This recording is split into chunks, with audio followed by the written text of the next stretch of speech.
This is episode number 3 of the Rollin' Wrestling Review Show here on YouTube, and things are about to get taken to the extreme. So ring the bell, let's go.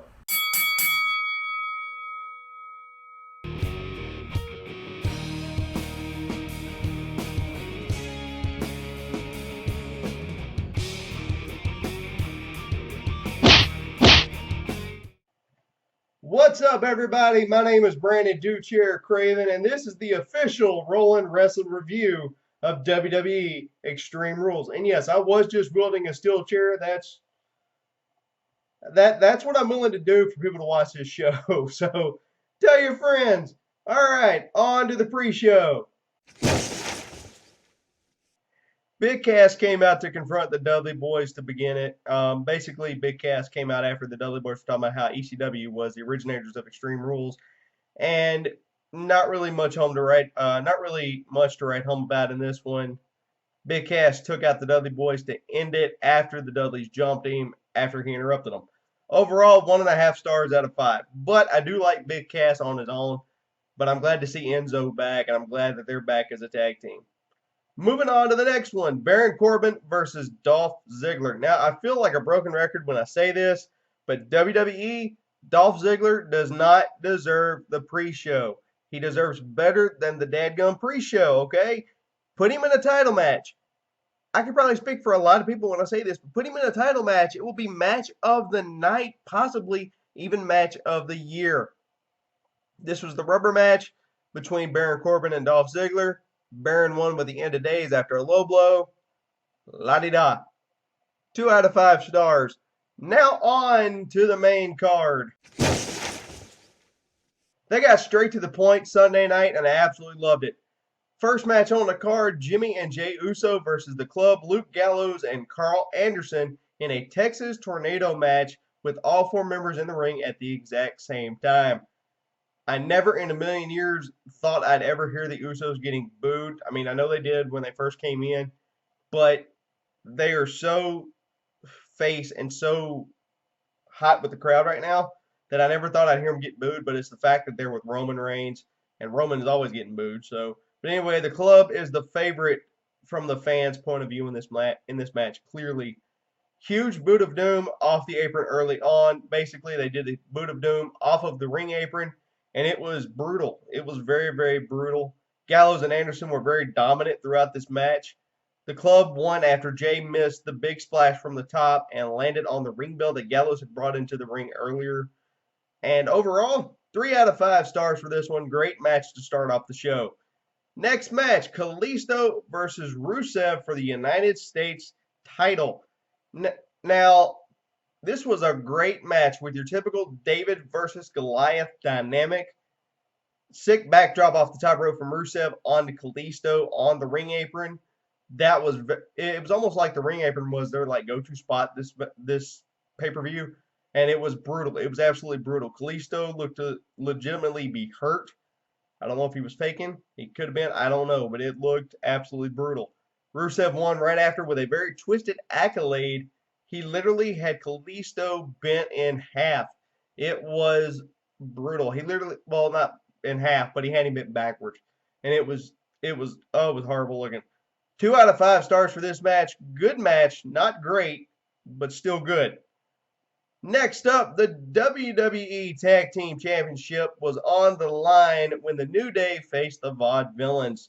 The New Day promos get better and better every single time, and they're constantly pushing the envelope of the PG era. It was great. Glad to see Xavier Woods back in the ring again. Near fall late in the match by the Vaudevillains after the Whirling Dervish. The New Day won after a distraction by Kofi Kingston on the outside, and the Flying Unicorn Spear by Big E, where he does a spear through the ropes. I guess that's what they're calling it now. So still, your WWE Tag Team Champions, the New Day.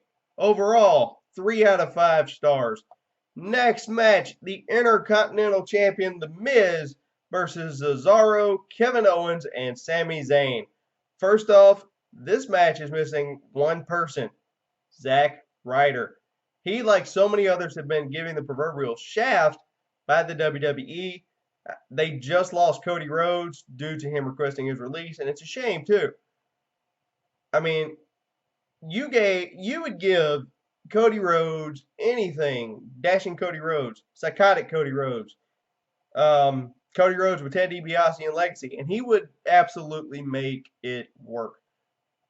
Unfortunately, the WWE stopped giving him stuff, and he just asked for his release, and it's a shame. Anyway, back to the match. Sami Zayn is absolutely loved by the fans. Wherever he goes, he's absolutely loved. Haluva kick to start the match to KO, and all of a sudden, we're down to 3. Then an uppercut to The Miz to bring it down to 2. Zayn and Cesaro.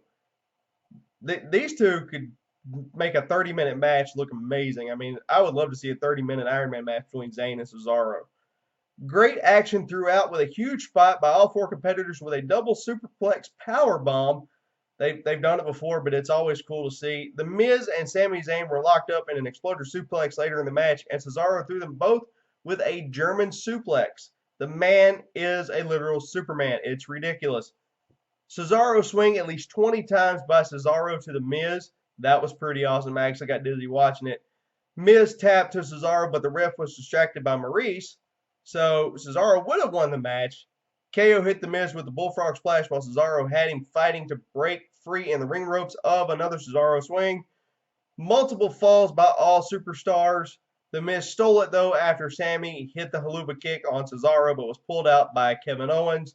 Overall, 4 out of 5 stars. It was a fantastic match, but the ending sucked because The Miz retained his title. I really wanted somebody else to win the title, and it sucked. Anyways, on to the next one. Dean Ambrose versus Y2J Chris Jericho in an Asylum match, the first ever Asylum match. Both Jericho and Ambrose are dressed like they are in a street fight for this one, but then again, that is how Dean dresses, so yeah. Anyway, Dean got a weapon first, a mop, and he actually poked Chris Jericho in the ear with it. I don't know. You had to see it to believe it, folks. Jericho almost used a barbed wire 2x4, but Dean stopped him with nunchucks. I know the show was sponsored by the Ninja Turtles, the new Ninja Turtles movie, but it was almost like Dean Ambrose was channeling his inner Michelangelo, so I thought that was a cool thing. Anyway, Jericho took control with a kendo stick and then the nunchucks, then with a leather strap. Dean then took control with the strap. This is probably one of the most brutal segments of the night, considering Jericho didn't have a shirt, so you literally heard every single shot. It was brutal. Huge spot late in the match with Dean jumped off the top of the cage with his patented elbow clothesline. Okay, here's a question. When is a mop bucket not a mop bucket? I'll wait. Give up. When it has thumbtacks in it. Yeah, it literally had a bag of thumbtacks in it. Jericho used the barbed wire 2x4 on Dean's midsection after Dean dumped out the thumbtacks. Not to be outdone, Dean reversed the codebreaker with a spine buster onto Jericho onto the thumbtacks. This was like an old school Mick Foley fight. It was crazy. Then Dean sacrificed his own body with the Dirty Deeds DDT onto the thumbtacks. Dean won right after. Overall, this match gets a 3 out of 5. Great match. Like I said before, Jericho can work with anybody. And finally, Dean Ambrose seems to be getting a push. The Asylum match was a win for the company in their first Asylum match. It was great. Up next, WWE Women's Champion Charlotte versus Natalya with Ric Flair banned at ringside. Thank you, Lord. Good match with both women showing their arsenal of submission moves. Dana Brooke came out dressed as Rick for the distraction. So your winner and still WWE Champion, Charlotte. I barely give this match 2 out of 5 stars.